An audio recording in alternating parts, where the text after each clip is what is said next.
This is Phantom Electric Ghost, and we're live on my Facebook, YouTube, and Twitch channels with Christoph Consty, Ukrainian singer-songwriter.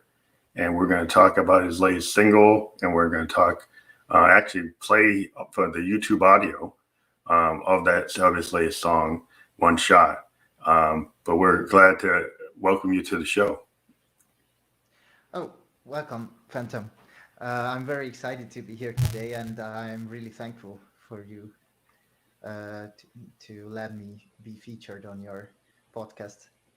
Well, we love to give indie artists a place to be heard, because we found that there are a lot of people that were interviewing people, but they weren't doing like what we like to do, a free form up to hour-long video interviews, kind of like Behind the Music. If you've ever seen that, like MTV, VH1, the idea is to give an artist, a singer-songwriter, an independent singer-songwriter, a voice and a place to talk about their work, and in a kind of no pressure situation where they're often like in their own home studio, or we're talking to them in a way they're comfortable. So thank you for being on the program.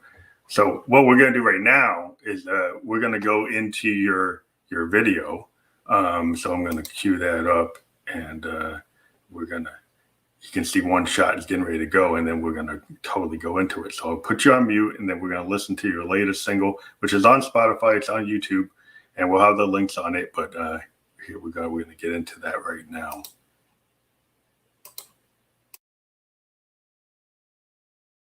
Give me one shot and I blow it all up. No matter what it costs, I must live my life. Just give me one shot and I show what I've been. Bullets flying around in the fight. Team honesty and up. Give me one shot. No, I can't stop. I said all in and I'm good luck is all I can trust. And give me one shot. There's no way back I got unless my life is under the upper hand. And this is my one shot. My heart is shaking, trying to run my own big hit. There's no opportunity to give my heart into this shit. I'm a Hungarian boy with a big dream in my pocket. Wanna entertain the whole world just like nobody ever did. I can't recall what was the reason I started this phone. Am I just another new one pretending as if we were born to be the next big bomb of the 21st century? Or am I the real one focusing on the victory?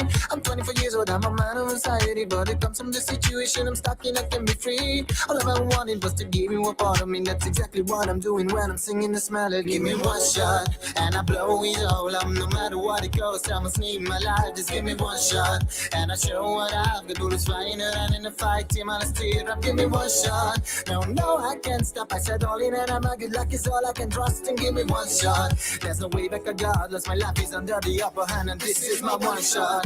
Like a blinking is the sign for me to start. Curtains go up, no makeup, standing in front of the crowd. I'm not the one to just get some money and calls it done. But someone who only cares about if he had enough fun. Cause my life wasn't that bad. I've never had money problems. At school I was one of them, but I still got most of my friends. I learned it from girls who really deserved it.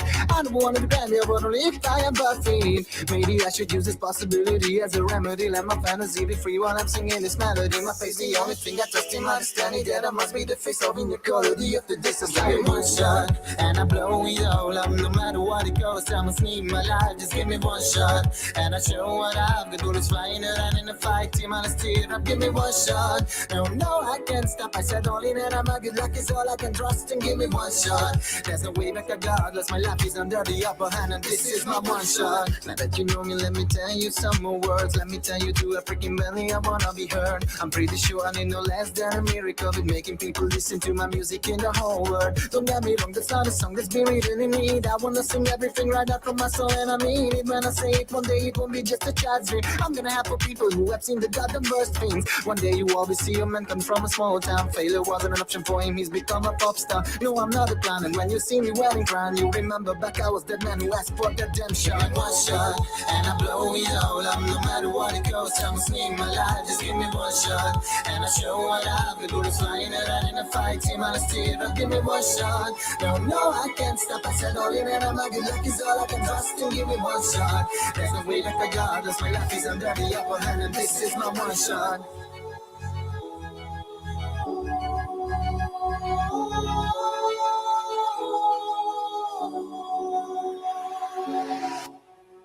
So that was Christoph Consty and One Shot, and we'll be back right here again. So that's a pretty cool. I mean, I like that song because it's got like an American pop vibe kind of reminds me of Justin Bieber. It reminds me of some other like '90s type of pop stars. And it's got like a 2000s feel too, but it's got the 2000s, late '90s. So is that what you were going for? Yeah, actually, I love American music, like in the pop industry. So this is why I started writing in English because I want to reach out to as much Mhm. people as I can. And I'm actually from Hungary, not from Ukraine. Oh, sorry, And sorry about that. no problem, no problem. And well, Hungarian is a beautiful language, but just not that many people speak it. And I want to be able to talk to a bigger crowd through my music because actually this is why I started everything. And well, one shot, as you could hear the lyrics, it's all about me, why I started, who I am, what my goals are, what I want to achieve with my music, and it's a very important song for me. I Hmm. wrote it in 2019, and I started it actually. Wrote the first two lines in October, and then I just dropped it because I was like, "Oh man, no, this won't work. You can't write the lyrics like that." And then in December, something inspired me. I don't know, I don't remember what exactly, but then I was like, I just started writing, and it was like an hour to put together the whole lyrics. It was just when you get uh, a muse and Yeah, yeah. The it's muse is just kind of like like you never. But sometimes I think as singer songwriters, we can be our own worst critic.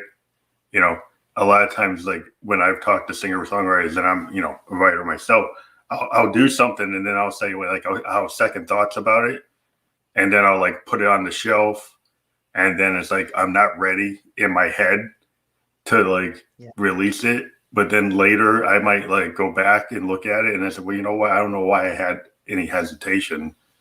And now I feel good about it. And then you put it up, you know? Yeah, that happens to me very often actually too. Yeah, I think that's very true what you said that we are our own critics.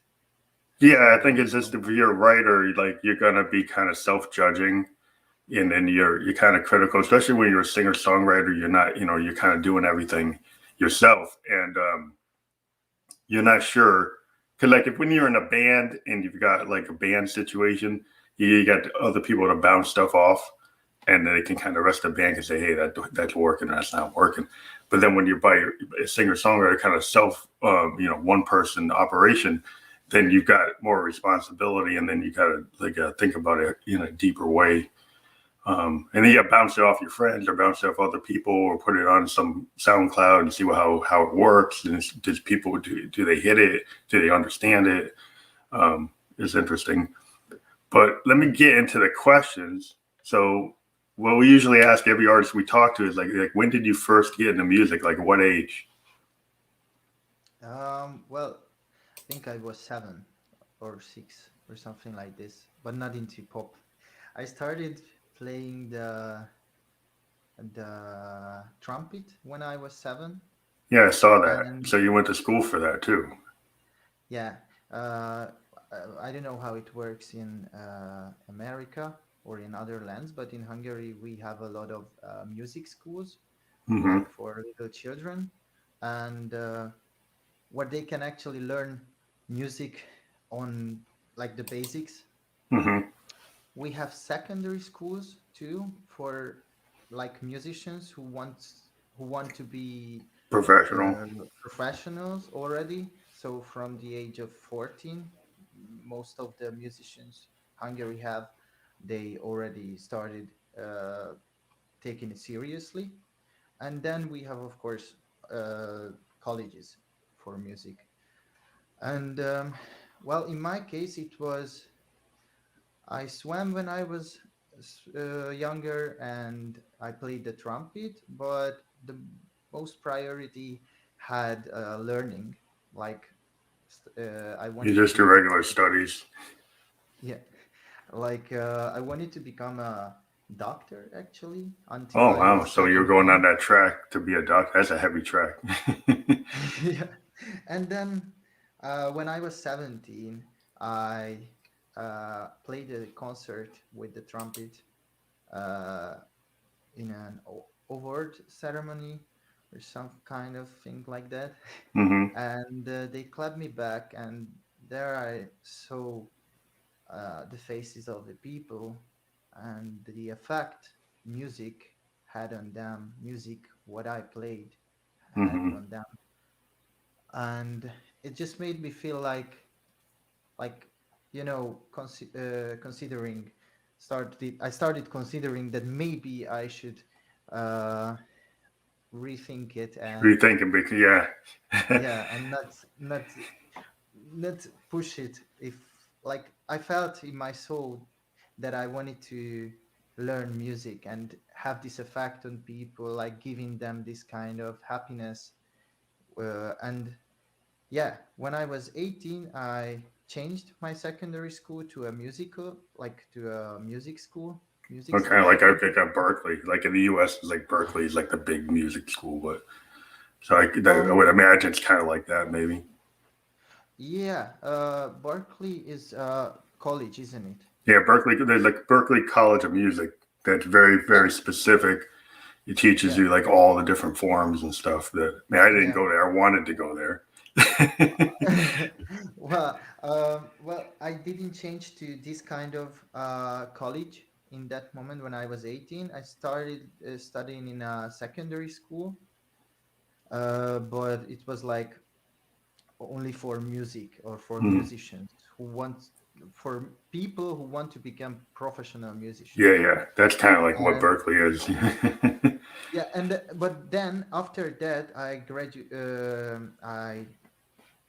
did an audience to the State University of Music and Performing Arts in Stuttgart, Hmm. and that was the college That where was I the went. where you went. So that Yeah, teaches like music theory, production techniques and everything. Like learn how to use a DAW and learn how to compose. yeah. Do the business aspects. I guess they teach now too. But from there, you transitioned from the trumpet to more like full production, like a producer level singer songwriter. So when you moved from the trumpet, did you move on to like MIDI keyboards or synthesizers or guitars? I mean, what to be a pop star? Did you suddenly transfer to different instruments, or are you doing it all through the DAW? Um, Actually, when I was 15, I had a band which Hmm. we founded with three friends of mine. It was a rock band. Um, and there I started writing songs already, but then I just put it on pause, say it like that. Um, that's not true. I wrote a lot of songs to my girlfriends too, but they were very much. But did you So, shift to like guitar and piano when you went to the rock band? yeah, and when rock was a very big love of mine, Hmm. when I was like 14 Hmm. until I was 18, actually, it had a very big influence on me. And yeah, I love the guitar, so I started learning it by myself from YouTube videos and so on.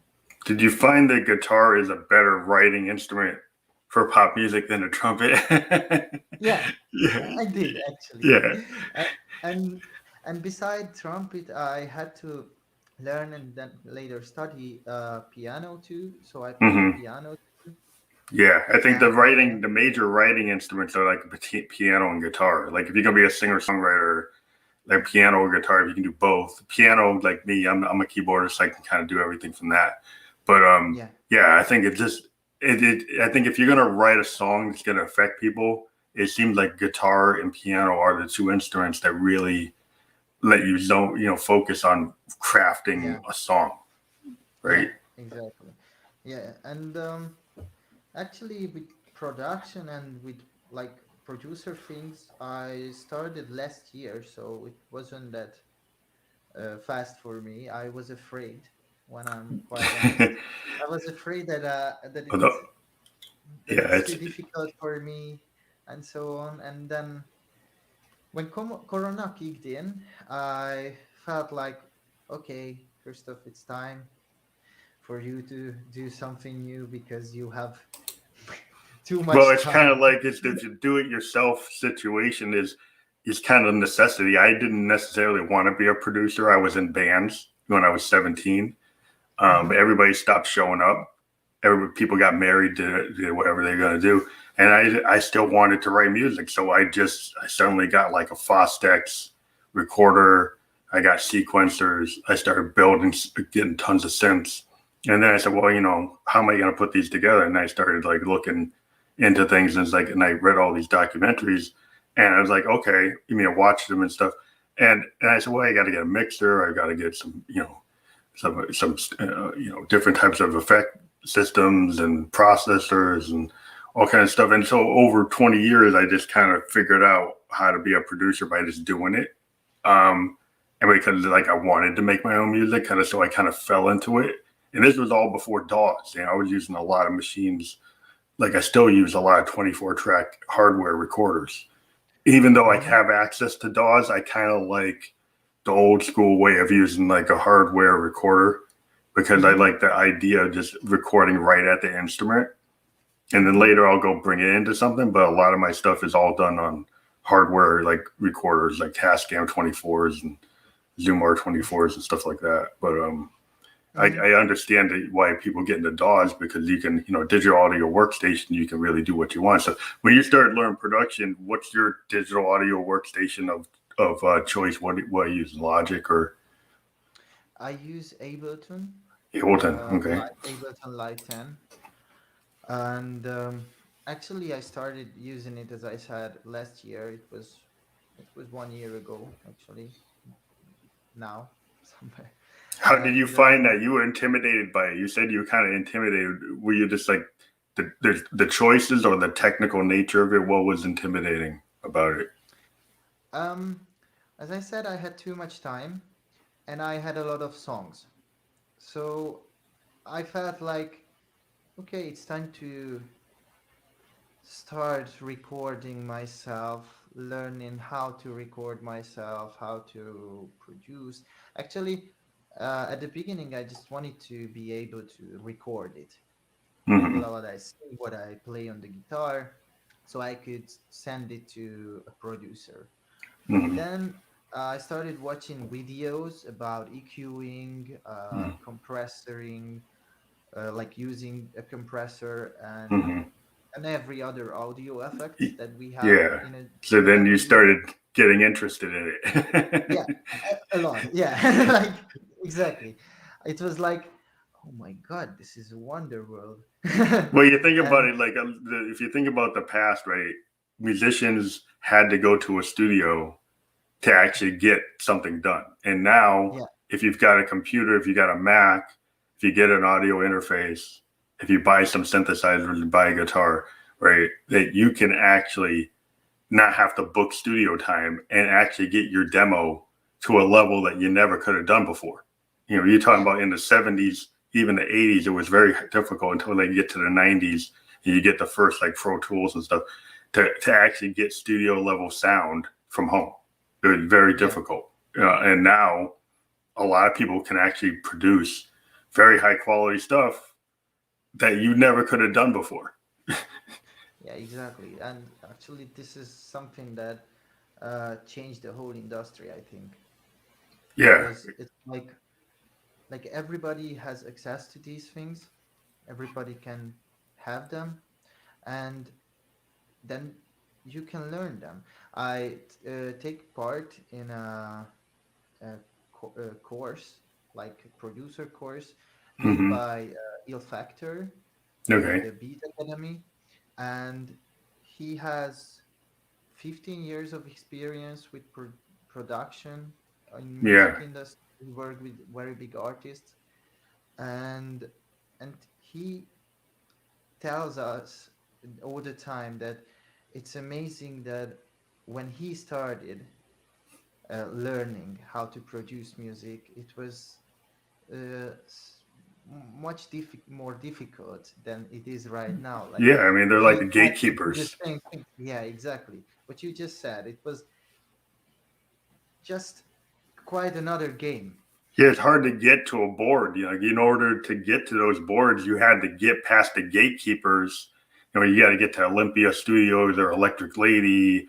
You got to go to, Sound City. They had these, famous studios, and if you couldn't get on a Neve board, or you couldn't get on one of these really awesome analog boards, like you couldn't really, if you can't go to Berkeley and take, recording engineering, to become a recording engineer class or become a music director, right?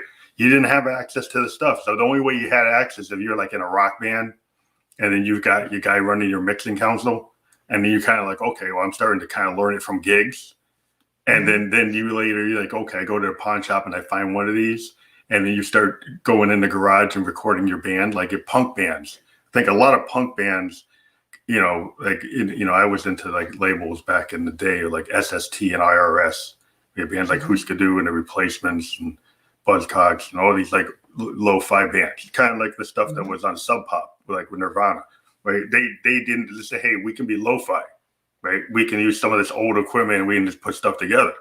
And I kind of came from out of that. I was like into punk bands. A lot of my early bands were like Clash, they were like Joy Division type of sound, or New Order type of sound, early New Order. So it's like this kind of post-punk thing where we're kind of, then we started to bring keyboards into it. Because like, so I had like bands like Joy Division and New Order and Depeche Mode, even today like Magua and stuff like that. And I just was very entranced, like, okay, well, I can just do it yourself, right? And this is before the DAW. We would just go get Tascams and Fostex recorders and, hardware sequencers. And have hardware sequencers triggering LFOs, triggering things, triggering other things, triggering this, using clocks. And that's kind of like my world is still a lot of analog clocks triggering things. Because that's kind of like I like to do it because I think it has a different sound. But I totally get that the fact that production is intimidating. Because even if you get really good, there's always some recording engineer that's probably better than you.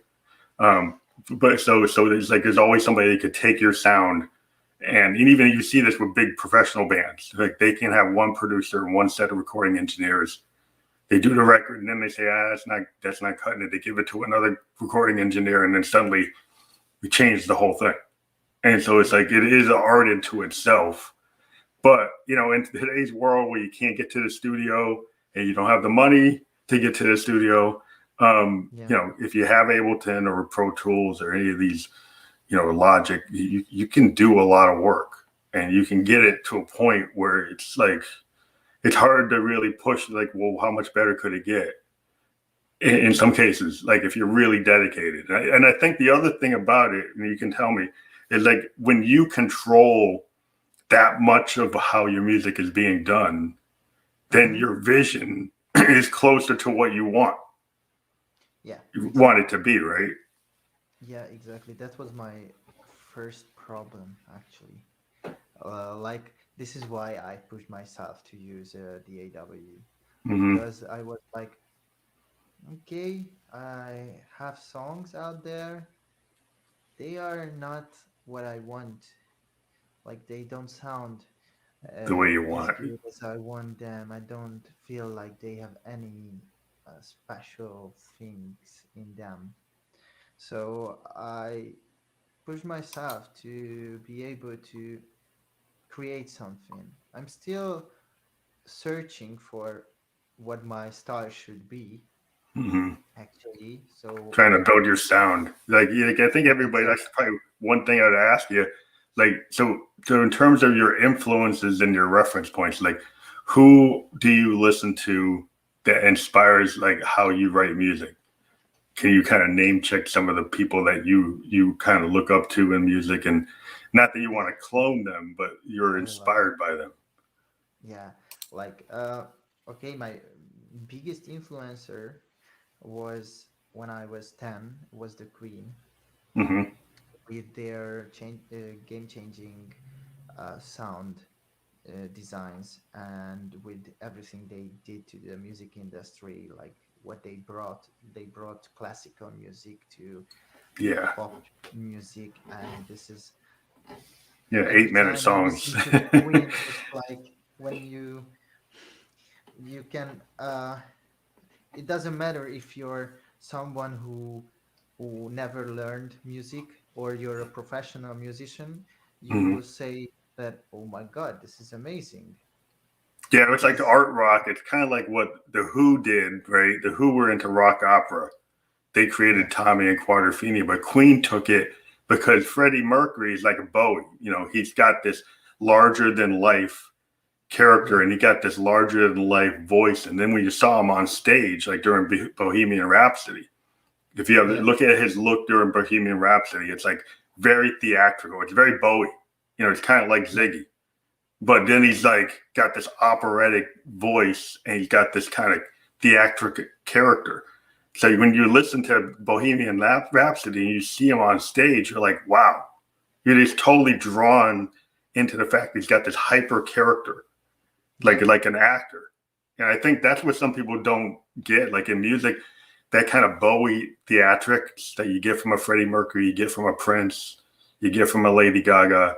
That there's a place in music for theatrical capability, right? That Freddie was like the king of that, queen of that. You know, it's just he just had this unbelievable stage presence. That's yeah, like it's like it's Elvis on steroids. It's just way beyond. yeah, yeah. This is exactly what I feel about Queen and Freddie Mercury too. Then the second one, who had a very, very big effect on my music taste, was Michael Jackson. But Mhm. shame on me, as I said, I listened to rock music Yeah, yeah, yeah. until I was 13. So I knew who Michael Jackson was, that he was the Hmm. king of pop, but I frankly didn't know almost any songs of him.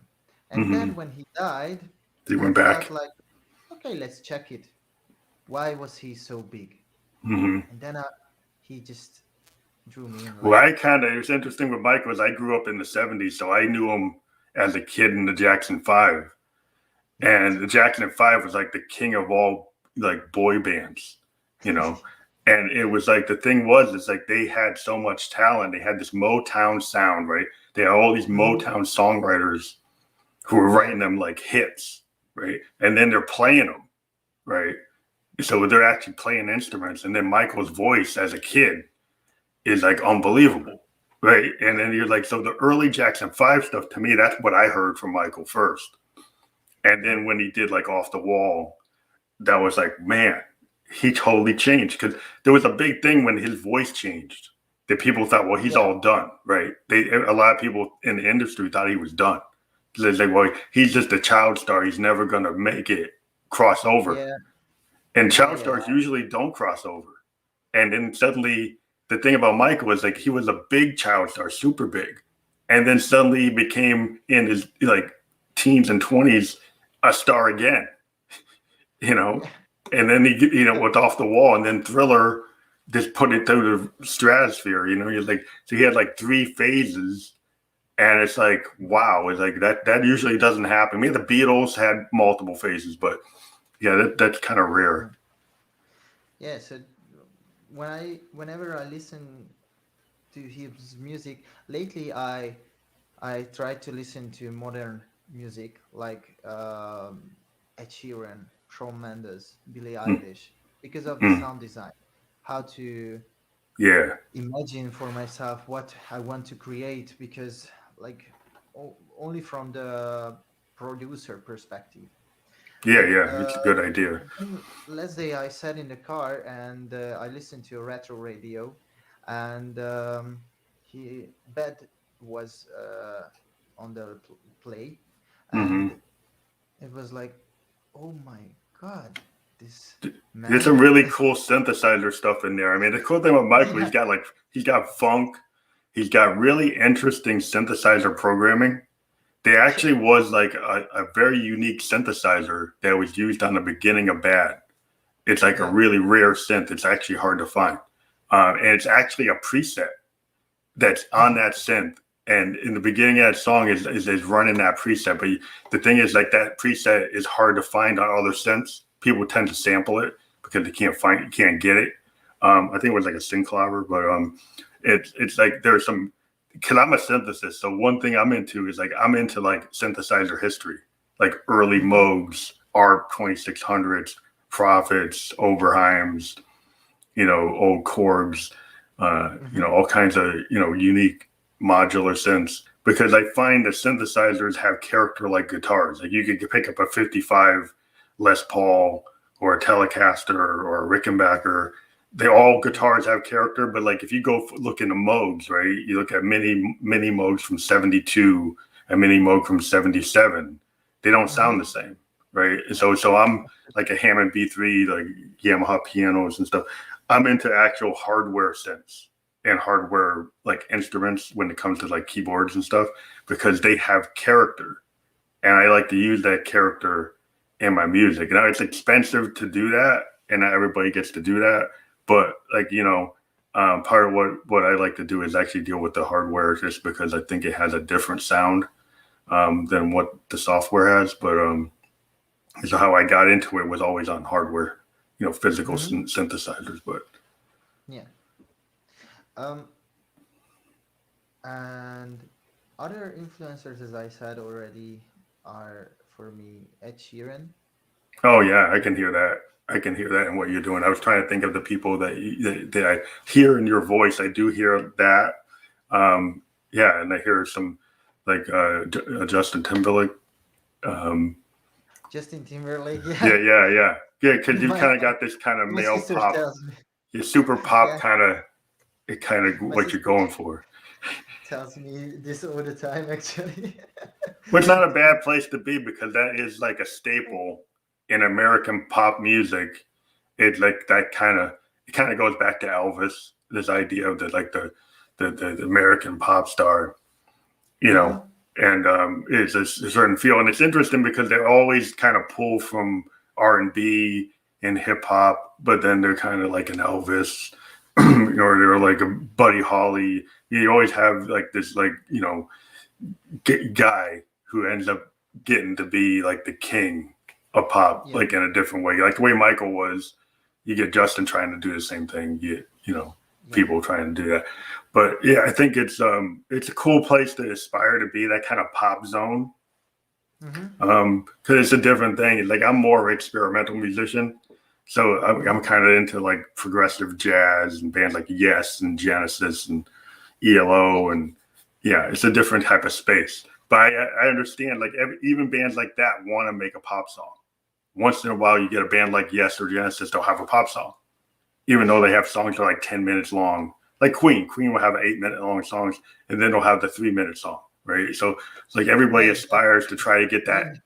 that hit. I have a better example. Like, do you know the band Five Finger Death Punch? Oh yeah, I know them. Yeah. Yeah, and they have a pop song too, because it's just Yeah. something that everybody needs to Well, have. everybody aspires to it. It's like the Beatles. I mean, to me, the pop music is kind of born from the Beatles, right? The Yeah. idea that you can use the studio, and then, I think this is the thing about it. If you think about like George Martin, right? hmm There was this famous statement. I watched a documentary with George Martin. He said, "I could have recorded the Beatles like they played in Berlin, right?" And we did for a while, and then we decided, we're going to use the studio like a painter uses the canvas. So I don't necessarily want to replicate the reality of the Beatles playing in Berlin. I want them to actually be like Monet. So I'm going to create a sound painting, right? So the idea of using the studio for effects and backward tape loops and all kinds of like layering kind of came out of George Martin had actually worked on Peter Sellers' comic albums, like Yeah. comedy records. And on these comedy records, they had multi-track recordings with orchestras, sound effects, backward tape loops, all kinds of stuff. And it was interesting. The Beatles actually liked George Martin's work on these comedy records. And so when they Mm-hmm. came to Sergeant Pepper's, they said, well, why don't we take some of those techniques that you did on the comedy records and Mm-hmm. do it for music and create like these soundscapes, these sound paintings with all this layering and backward tape loops and all these ideas are not normal pop music. And now these are all techniques that people can do in a DAW, and Yeah. you can build all this stuff, and it kind of comes out of this idea that you can make a band sound like something they couldn't sound like live. Like if you just Yeah. go out with your acoustic guitar, you can't sound like you do after you go through the DAW unless you run it as a backing track, you know. Yeah. but it's the idea that you can sound more than what reality is. You know, you can build all this stuff, shadowed Yeah. vocals and all kinds of layers, multiple vocal layers that allow you to make your studio song different than what you could actually sing. You know, your live performance may not ever match exactly the studio, but it's a different thing, right? You're going for a different thing when you do that studio record versus playing live, right? Yeah. Yeah. Totally. I totally agree. I think this is why electronical instrument got such a big place in the music industry right now because, as you said, acoustic instruments. Well, we're trying to reproduce them, like remake them how they sound live when we're recording them, but we just it's very difficult and we can't when we are quite honest because it Mm-hmm. sounds quite different live. But if it's an electrical instrument like a synthesizer or anything like that, any sound of a synthesizer, then it feels like it's live because it's live in the Mm-hmm. song. Because it's not a live instrument, it's an instrument that's made for music production.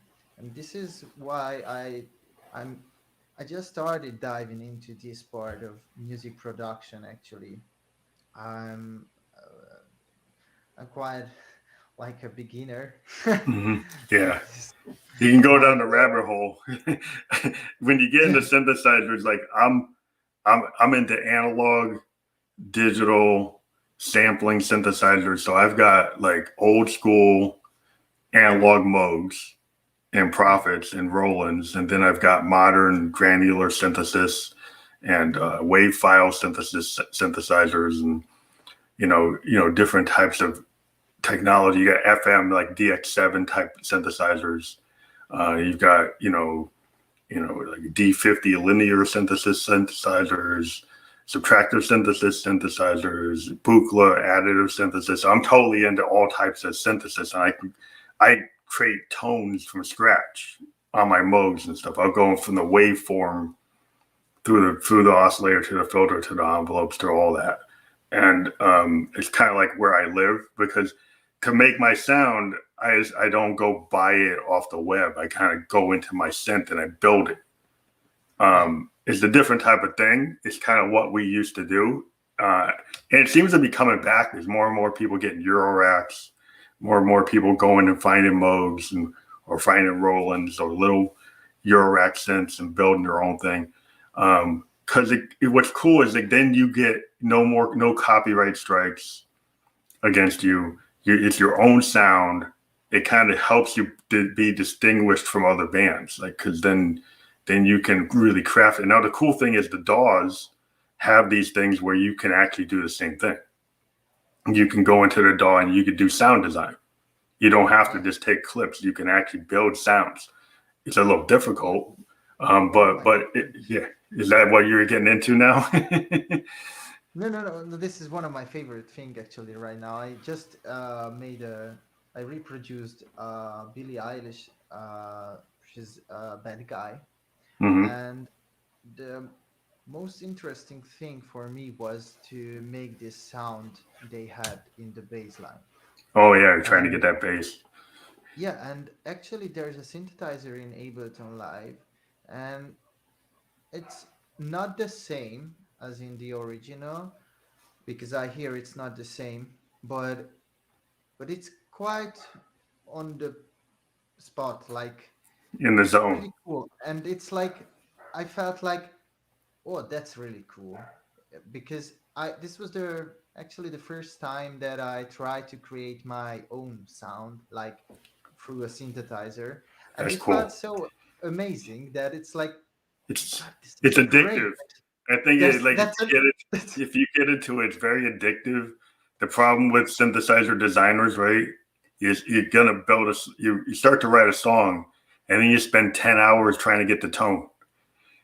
Yeah, I don't even get to the chords, right? I spent 10 hours just trying to get the tone, and then it's like so. Then my songwriting takes forever because I spent all my time trying to get the kick, trying to get the right tom, trying to get the right bass, trying to get the right like pad, and then like yeah. I spent all my time doing that, and it's like, well, then it's like four I minutes to do the song, but I spent 10 hours doing the tone. I don't try to create kicks. I use samples for kicks, but still, it's like I started a challenge yesterday, and there's a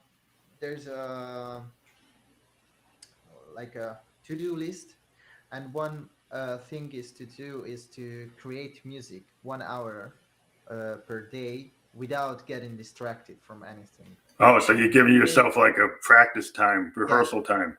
Now, the Yeah, thing that's a was good thing to yesterday do. that half an hour was just to make my bass Tone. like Yeah, how I that's the wanted to problem. sound. And then Yeah, I was like, okay, I have to hurry. you gotta hurry In with an the rest of hour. it. Yeah. That's why I heard a band one time. There was this band from Colorado called Tennis, right? And they got a guitar drummer, and he was saying he spends all his time trying to get the percussion right. Like, and when he builds a song, he said he'll spend like 2 months trying to get the percussion and the drum lines down, right? And he's a guitar player. And then he said, "Well, how much time do you do spend on the guitar?" He's like, "Well, I probably spend like 2 hours on the guitar lick, and I spent like 2 months on the drums." And so the thing is that he's a really good guitar player, and maybe you think it would be the opposite. They would spend more time on the guitar part, but I guess he feels so comfortable with the guitar that it just comes natural. And once he's got the drum down, then he doesn't worry about it, and he kind of just goes with whatever the muse gives him.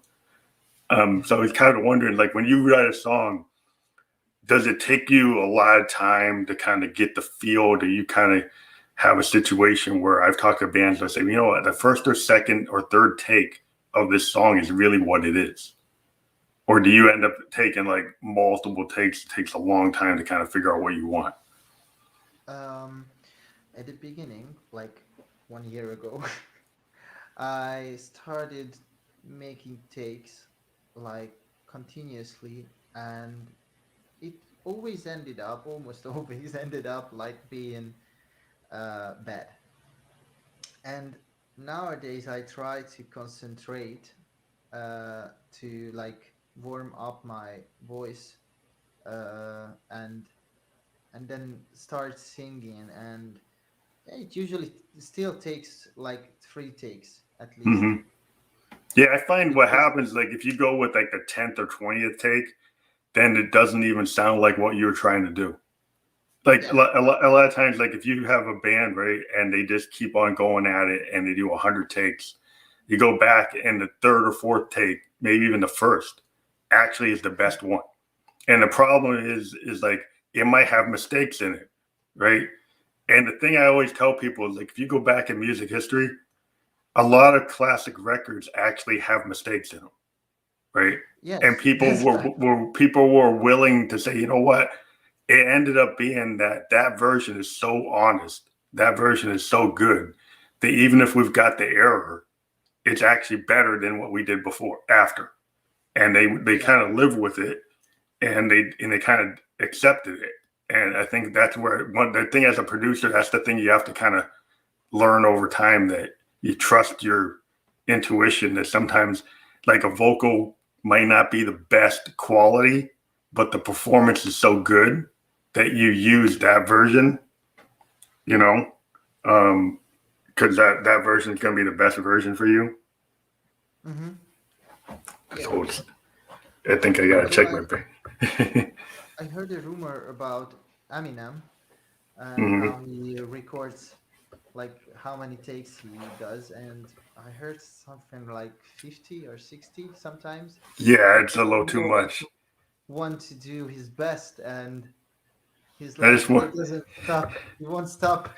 He just keep on going, and then it takes just him just like just 60 keep on with seconds. that thought. I just have to check my battery for a second.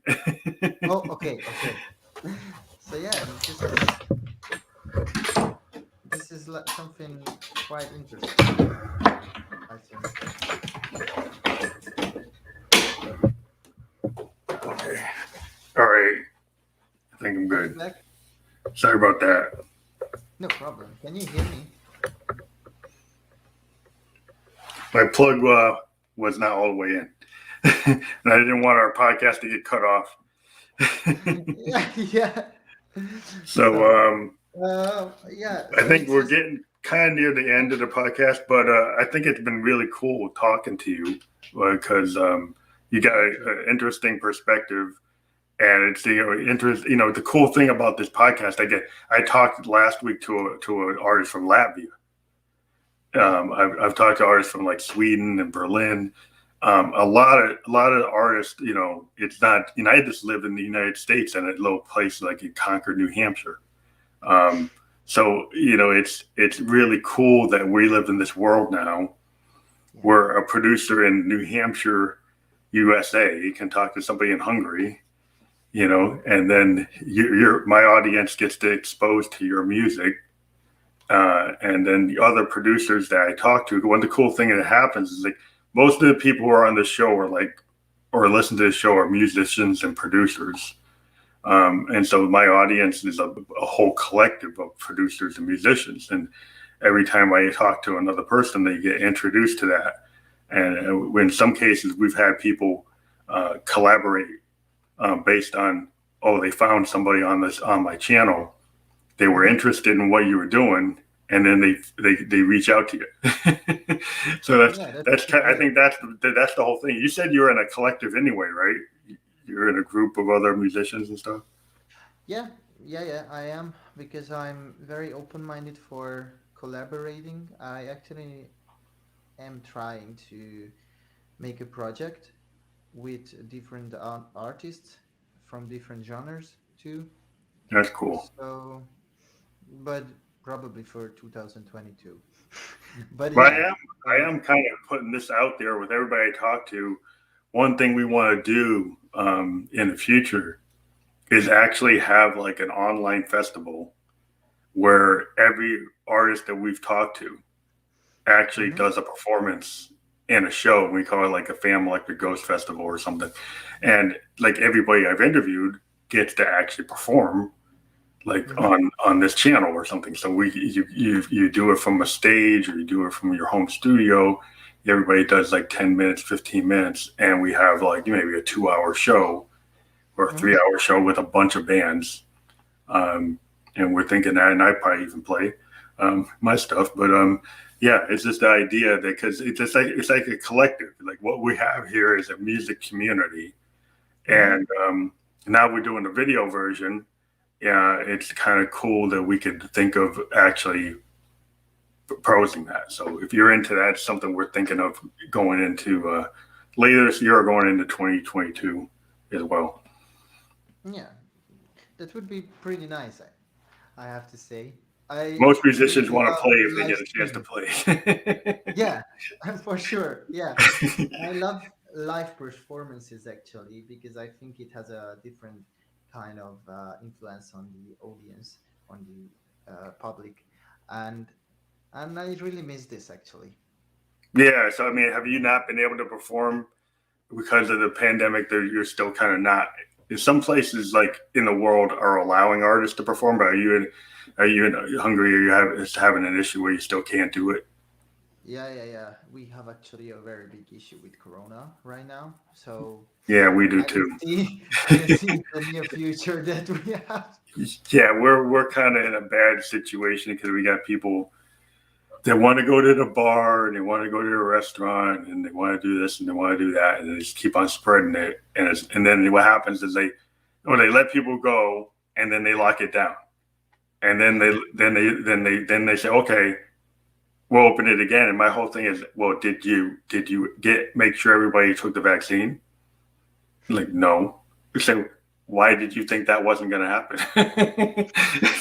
It's kind of like you keep on doing the same thing, and then you wonder why you get the same result. It's like, Yeah. it's like you don't. If people aren't vaccinated, they're probably going to still get it. Yeah. It's like it's not going to just magically go away. But so I'm hoping, like, I'm supposed to be vaccinated soon, so. But even then, the venues aren't going to be 50, they're going to be like 25%, maybe 30% capacity. They're talking about. So then it's like, so online is still a place where I like to live. I do a lot of online from my home studio. It's something I've been doing since like 2016, before the pandemic. I always like to do online performances. So is that something that you're thinking of doing? Yeah, this is actually something I was thinking of. I should have a live concert on the 14th of April, like a Cool. live on Twitch. Live. On Twitch, yeah, I do that.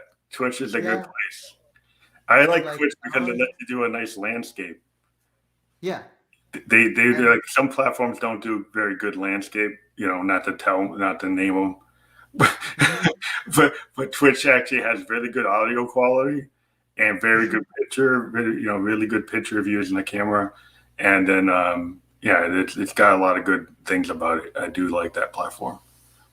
Yeah, me too. So, and actually, this is what I was thinking of, that I'll do this more often from now on, because it's like I want to perform, but I can't do it live, so I have to do it from home.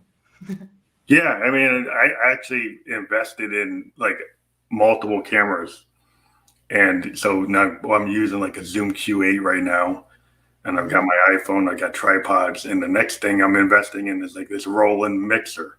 There's a Roland makes multiple video mixers, and what's cool about them is if you start doing live performance, is they have this thing called like a round robin. So if you get like 3 cameras, the Roland mixer can automatically round robin through all the cameras while you're performing, and you can set when it's going to do it, and it will actually. So you could have a camera that's like zoomed in on you playing a guitar, right? You could have a camera that's zoomed in on a keyboard. You'd have like a wide shot, and then it will go and it will run all those different mixes live without you having to. If you're just one person, right, you don't have to have somebody doing it. It actually does it. Yeah. And so I was looking into that. I was like, well, I need that. Yeah, that sounds pretty amazing, actually. Well, my budget for traveling, like I would spend money to get a U-Haul to go to New York, right? I would spend money to have roadies go help me bring my stuff to Boston. So since I can't do that, maybe I should invest in that, and then maybe be able to have a good enough show that I can ask people to donate and get advertisers and stuff on it. So it's like you increase the quality of your live stream by having multiple cameras, by having a green screen, by like running like effects on the green screen. So if you invest in stuff like that and you think about it, like even when things are back to normal, those are good things to have, because then you could create videos, you could engage your audience on YouTube. I think one of the things as a musician in this world, the way we're on all these streaming services, if you can engage an audience on YouTube or Twitch or Instagram and you do it regularly, you can build up your fan base. Yeah. And then you could sell them merch, you could sell them tickets, you can get them knowing what you're doing. And so it's not a bad idea to go that way. No, absolutely not, actually. I was thinking of that too. That's cool. To make like live performances after post-corona too.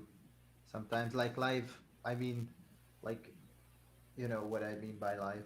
Not live, but like you're doing a performance from your home studio, or you're doing something to engage your fans. Because like even if you like engage your fans by say, hey, I'm gonna cook today and make some cookies, right?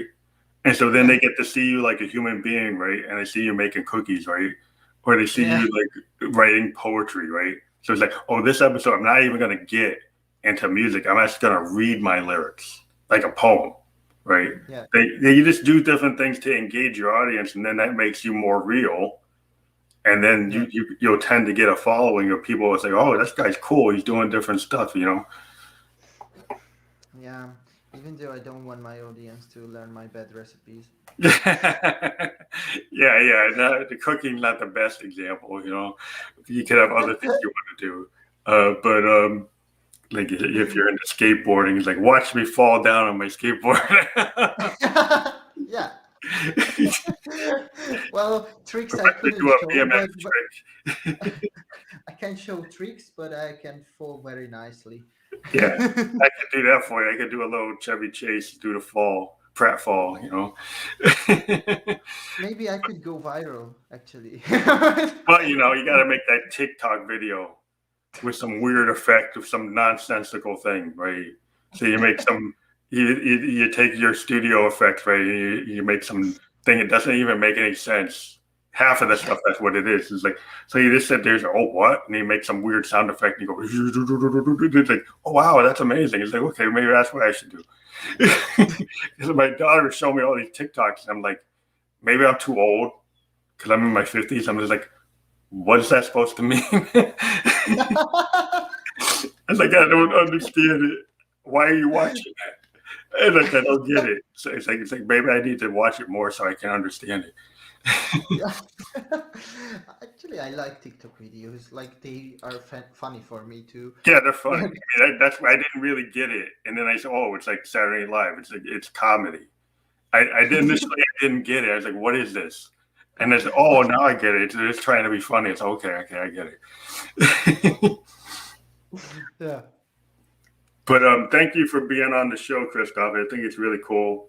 And if you've got another project coming down the pike, if you've got an EP or albums or anything, we like to have people come on the show multiple times. We have a guest. Last year we had all these guests that were on our audio show, and now we're bringing them on the video show. So, like I said, the next thing is we want to do something, and you want to actually perform, like for 20 minutes or something. You want to show a new song, you want to do something like that. Let us know. We could, you could be the first one to try that idea out.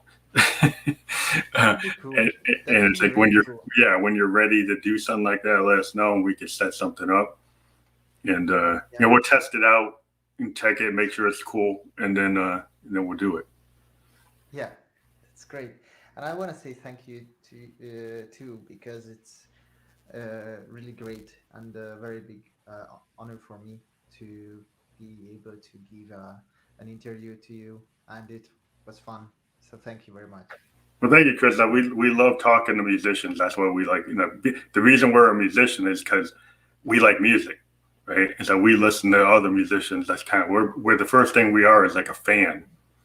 And then the next thing, we're getting into music, our own stuff. But I think it's really cool in this time to be able to reach out to people across the world and have an audience hear, what your music is about.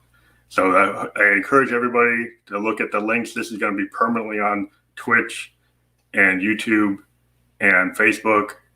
Look at the links we have here. Go to the artist sites. And support the artists you like by listening to the music, playlisting their music, put them on your own playlist, put them out to your friends. That's how we get things going in the music world. So engage with the artists you like. Thank you very much for being on the show again, Christoph. Thank you too. Have a nice day. You too.